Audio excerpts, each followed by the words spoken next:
আজ আমরা যাচ্ছি শুশুনিয়া। হ্যাঁ, ঠিকই শুনেছ। তাই গাড়িতে করে রওনা দিয়ে দিলাম। ওখান থেকে জল নিয়ে বাবার মাথায় জল ঢালতে যাব আমরা। আজ হলো শ্রাবণ মাসের শেষ সোমবারের আগের দিন, মানে রবিবার। আজ জল নিয়ে আমরা রাতেই হাঁটতে হাঁটতে আসবো আমাদের বাড়ির সামনে শিব মন্দিরে। জীবনে প্রথমবার আমি এতটা হাঁটবো জল নিয়ে, জানি না কতটা পারবো। শুশুনিয়া থেকে বাঁকুড়া। যদি রাতে খিদে পাই তার জন্য এক প্যাকেট বিস্কুট কিনে নিলাম আর একটু লেবু চাও খেয়ে নিলাম। তারপর পৌঁছে গেলাম আমরা শুশুনিয়া। দেখো রাতেও কতটা ভিড় এখানে। তারপর আর সময় নষ্ট না করে আমরা জল নেওয়ার জন্য লাইনে দাঁড়িয়ে পড়ি।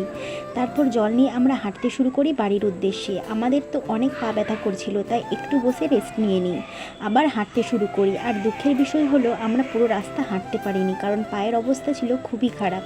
তাই আমরা আবারও গাড়িতে করেই বাড়ি ফিরি রাত 3টের সময়। হাঁটতে পারিনি বলে খারাপ অনেকটাই লাগছিল, তবে হেঁটে যাই বা গাড়িতে, মহাদেবের প্রতি ভালোবাসা আর ভক্তিটাই সবচেয়ে বড়, এটা ভেবেই নিজেকে সান্ত্বনা। তারপরের দিন পুজোর সমস্ত জোগাড় করে বাড়ির সামনে মন্দিরে গিয়ে পুজো দিয়ে আসি আর বাবার মাথায় জল ঢেলেও আসি।